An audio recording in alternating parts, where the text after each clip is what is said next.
এটা second video, মানে খুব অযাচিতভাবে সেকেন্ড ভিডিওটা এইভাবে হলো। তার কারণ প্রথম ভিডিওটা করতে করতে একটা ফোন আসাতে ভিডিওটা কেটে যায়, তো সেই জন্যে আবার সেকেন্ড ভিডিও বানাতে বাধ্য হচ্ছি, মানে সেকেন্ড ভিডিও বলতে বাধ্য হচ্ছি।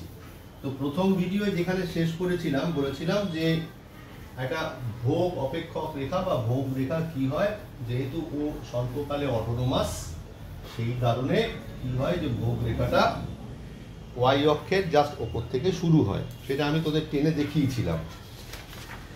আর আগের ভিডিওতে এডি আর এ এর সম্বন্ধে আলোচনা করেছিলাম।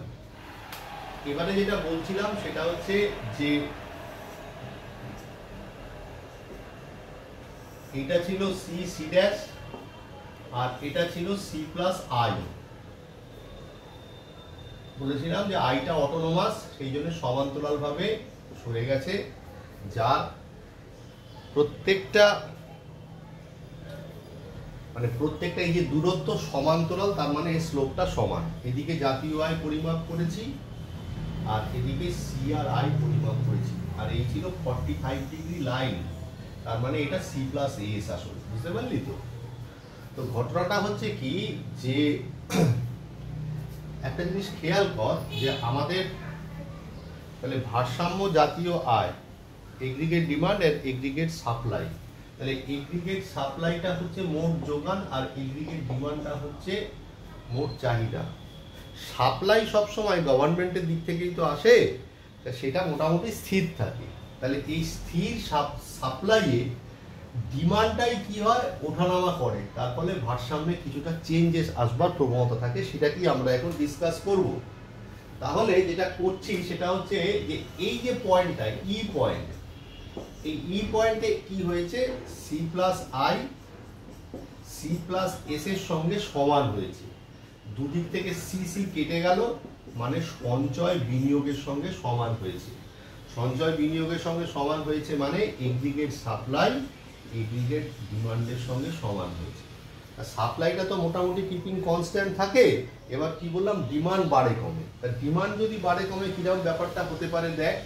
এখানে কি হয়েছে যে এই যে সি প্লাস এস মানে সাপ্লাই, আর তুই যদি আমি মনে করলাম এটা ও ওয়াই ফুল দিলাম, মানে ফুল মানে আচ্ছা ফুল কাটলাম, এটা ই দিলাম, ই ফর ইকুইলিব্রিয়াম। এবারে ধর আমি এখানে দাঁড়িয়ে আছি ও ওয়াই ওয়ান, এই জায়গাটাতে কি হচ্ছে দেখ, সি প্লাস আইটা বড় আর সি প্লাস এসটা ছোট, তার মানে এখান থেকে সি সি কেটে গেল, তার মানে আই গ্রেটার দ্যান এস, মানে মোট চাহিদা যোগানের চাইতে বেশি। তাহলে এই সময় কি হবে, এইভাবে সে কি করবে, সে ই পয়েন্টের দিকে যাওয়ার চেষ্টা করবে, মানে এই অবধি তো মোট যোগান, তার মানে যোগানটা একটু বেড়ে ই পয়েন্টের দিকে আসবার চেষ্টা করবে। আর উল্টো দিক দিয়ে কি হবে, সি প্লাস এস হচ্ছে greater than C plus I, তার মানে এখানে সি সি কেটে গেল, মানে সেভিংস গ্রেটার দ্যান ইনভেস্টমেন্ট, মানে এগ্রিগেট সাপ্লাই এগ্রিগেট ডিমান্ডের চাইতে বেশি। তাহলে এখানে কি হবে, এগ্রিগেট ডিমান্ড সাপ্লাই বেশি হওয়ার ফলে বাজারে ক্রেতা নেই, কি করতে হবে, যোগান কমাতে হবে। কতক্ষণ পর্যন্ত, যতক্ষণ না পর্যন্ত ই পয়েন্ট এসে হাজির হচ্ছে। তো ব্যাপারটা হয়েছে কি যে এখানে একটা প্রশ্ন থাকে, এই ভারসাম্য কি স্থায়ী ভারসাম্য? তার উত্তরে বলবো যে হ্যাঁ, এই ভারসাম্যটা স্থায়ী ভারসাম্য। তার কারণ ই পয়েন্টে থেকে যদি ভারসাম্যটা চ্যুতি ঘটে, তখন সেক্ষেত্রে কি হবে, যদি মানে বেড়ে যায়, মানে ডান দিকে যদি চলে যায়, তাহলে ও এই দিকে চলে আসার চেষ্টা করবে, আবার যদি বাঁ দিকে চলে যায়, আবার ই পয়েন্টের দিকে ফেরবার চেষ্টা করবে। আর এখানে ভারসাম্যে যেমন সে মার্কেটে ভারসাম্যের শর্ত ছিল না, এখানেও ভারসাম্যের শর্ত হচ্ছে কি যে at equilibrium aggregate demand aggregate সাপ্লাইয়ের সঙ্গে সমান হবে, বা এগ্রিগেট সাপ্লাই এগ্রিগেট ডিমান্ডের সঙ্গে সমান হবে, অথবা C plus I equal to C plus S হবে, অথবা সঞ্চয় বিনিয়োগের সঙ্গে সমান হবে। এটা হচ্ছে, এতগুলো কথা বললাম, এটা হচ্ছে প্রথম শর্ত। আর দ্বিতীয় শর্ত হচ্ছে যে এই যে সি প্লাস আই রেখাটা রয়েছে না, এই সি প্লাস আই রেখাটা ওপর দিক থেকে দেখ, ওপর দিক থেকে সি প্লাস এস কে ছেদ করবে। তাহলে এটা গেল হচ্ছে আমার মোট আয়, মানে মোট যোগান ও চাহিদা পদ্ধতি, মানে আয় ব্যয় পদ্ধতি।